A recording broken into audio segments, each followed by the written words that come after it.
Now, let's look at Jeremiah chapter 4, verses 23. Because here now we begin to understand what is really going on in this time frame period that, before the creation of the earth, before Adam and Eve were created. We can now begin to look at what was happening, because Jeremiah also has a little bit of a glimpse of what is happening during that time. So if we read Jeremiah chapter 4, verses 23, this is amazing. Listen to what he says. The earth was without form and void. Does that sound like Genesis chapter 1, verses 1, and then Genesis chapter 1, verses 2? Right? So we see that Jeremiah is talking about exactly the same time frame. He's giving us a glimpse of something that is not mentioned everywhere else in the Bible. Jeremiah is about to tell us about the earth that existed. Jeremiah is about to show us the earth that existed before Adam and Eve were ever created. Wow. A lot of preachers don't preach about this because they're afraid to go here. But you see Jeremiah saying the earth was without form and void. That is exactly Genesis 1:1, Genesis 1:2. So we know that what he is about to talk about here is in relationship to what is happening in Genesis 1:1 and in Genesis 1:2. He is about to tell us what happened before God decided to create Adam and Eve. Something so devastating happened before Adam and Eve were created. Jeremiah saw a little bit of it. Now follow me. Listen to what he says. Jeremiah 4:23. I looked at the earth in my vision. Which earth is he talking about? The earth before Adam and Eve were created, right? I looked at the earth in my vision, and behold, it was what? It was as the time of the creation. It was what? It was tohu and bohu, and the heavens had no light. Jeremiah sees that he has a vision of what the earth looks like before Adam and Eve is created, and he says, what I'm seeing in this vision, I'm seeing a formless earth, a earth that is formless, a earth that is void, all right, a earth that is empty and void, tohu and bohu, and the heavens have no light in them. Then he goes ahead and he tells us something. That earth that existed before Adam and Eve were created, there was something else on that earth. He says, I looked at the mountains.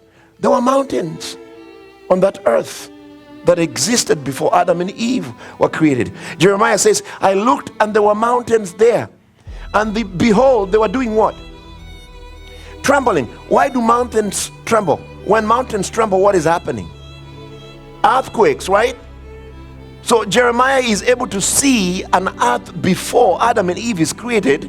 It is formless, it's void, the heavens have no light in them, and the mountains are there, and the mountains are quaking, which means that there's judgment, right?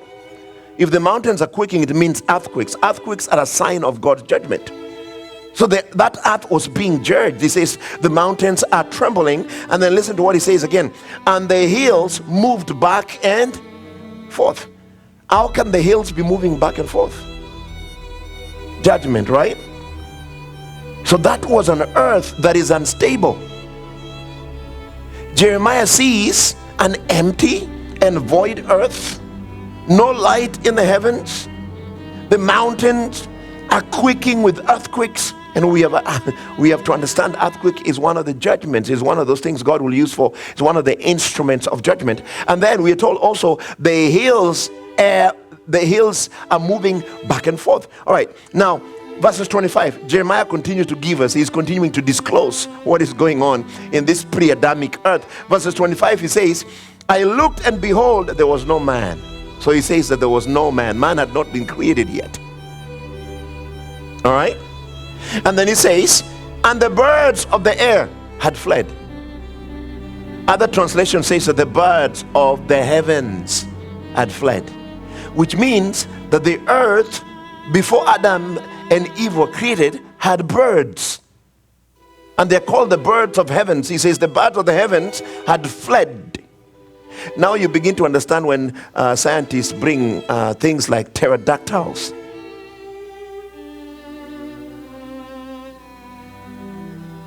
Are you beginning to understand what I'm saying? So now you're beginning to understand when scientists bring out the pterodactyls and the birds that look like dinosaurs and they were flying. All right, he says that the birds of the heaven had fled. Where are they fleeing? There's judgment on the earth, right? All right, now let's look at verses 26. Jeremiah says, and I looked and behold that there was the fertile land. There used to be a fertile land that was now a wilderness, which means that that pre-Adamic earth had fertile lands. The lands there were fertile, which means that they were producing crops. But now they had become what? They have become wildernesses. Why? Judgment. And the cities, they were also, it says the cities there had become ruins before the presence of the Lord and his fierce anger.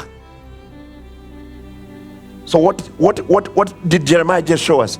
Jeremiah just gave us a glimpse of what happened before Adam and Eve were created. That there was a judgment that took place. There were birds that were flying there. They were called the birds of the heaven. And they were all fleeing. The mountains and the hills were quaking. The ground was shaking. The cities were in ruins. All right? And there was no man there. And it was empty and void. And the heavens had no light. Now, do you understand that something happened to that pre-Adamic earth that can only be termed as a severe judgment of God? Because that verses 26 tells us that in the presence of the Lord's fierce anger, which means he judged them. So whoever was existing at that time were not humans, because Jeremiah tells us, because I've heard some people preaching and saying that there were humans before Adam were created. No, he says there clearly in verses 25, and I saw no man, which means the person called man never existed before Adam and Eve were created. Man, we are only seeing man once Adam and Eve comes into the picture. Now we are dealing with man. All right? Now, man might have existed in other forms in eternity, because we go back, when we die, we leave our bodies and we go back to God who created us. But what leaves the body and goes back to God who created us is not man. What leaves our bodies and go back before God who created it is a spirit, all right? And the Bible calls God the Father of all spirits. So God is the Father of all spirits that dwell in flesh.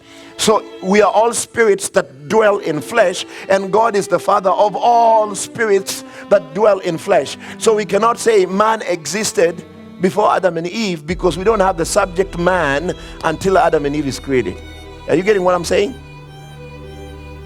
So Jeremiah clarifies there's no man in this picture, but there's judgment. But we see cities there. We see land that is now desolate. We see cities that are now pulled down. We see the fierce anger of God.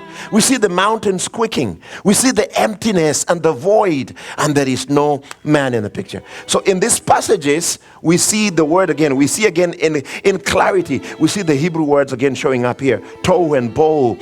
And it's depicting a fearful scene of destruction brought by God's judgment.